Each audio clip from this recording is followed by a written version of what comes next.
I finally go to what's called the jewel of the Archdiocese.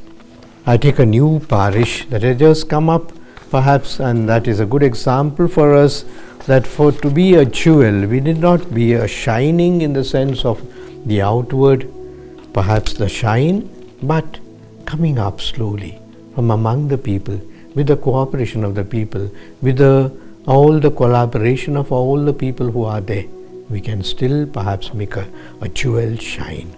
And this is the example of what we call the Holy Name of Jesus Church at R.R. Nagar, what we call Raja Rajeshwari Nagar in Bangalore.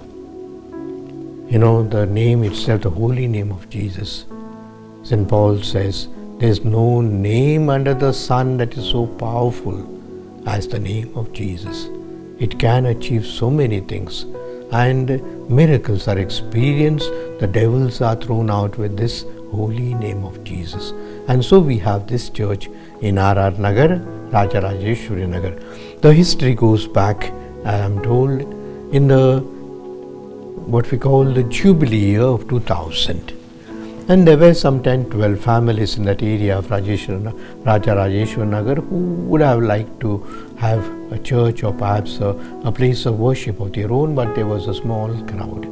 And as the people increased in those years, they started going for Mass to what we call the Kengeri Church or Gondanalli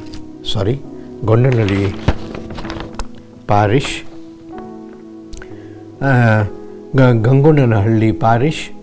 So these two parishes, the people started going here and there, but everyone wants to have a church of their own and something closer.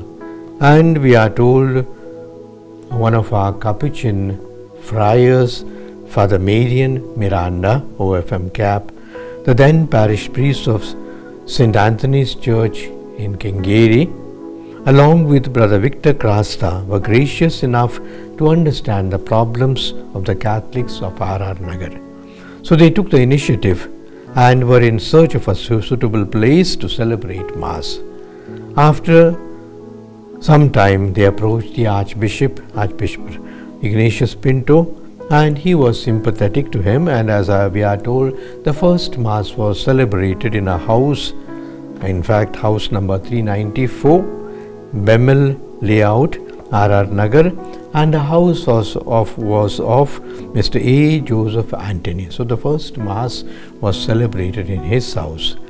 And slowly after the Mass was celebrated, perhaps every Sunday the Masses began to be celebrated in that house, and the brothers from Deen Seva Ashram were involved in the catechism and other services. Slowly, the next priest, Father Vitus Prabhu Pinto, permitted the Stations of the Cross in the Lenten season, and the sacraments were being conferred, the sacrament of baptism and perhaps the other sacraments also. And once again, our Archbishop Emeritus Ignatius Pinto and Father Monsignor Japamale, the Vicar General, they saw to it that they gave their permission and perhaps even their assistance to buy a small plot of land.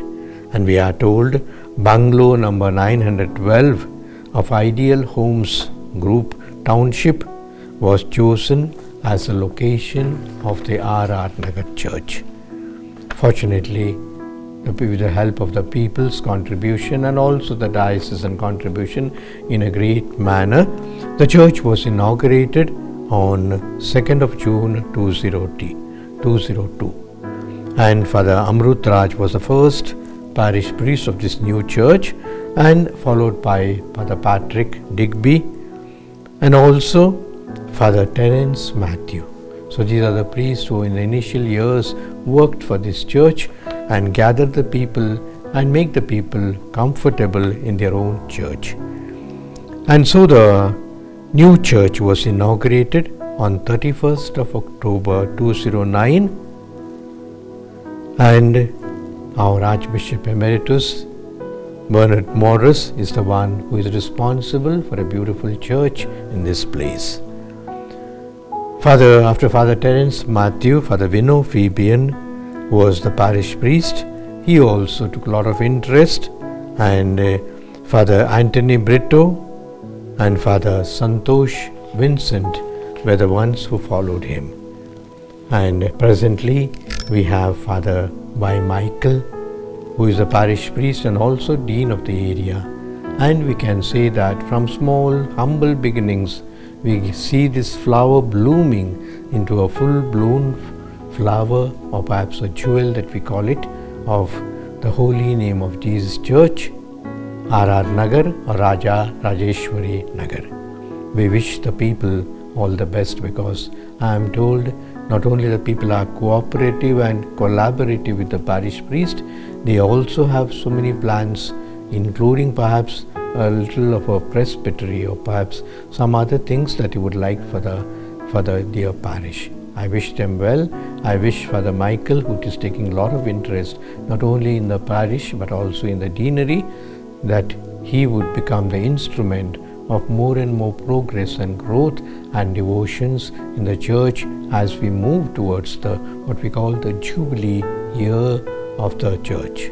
The Jubilee year is 2025. It's also called the year of hope.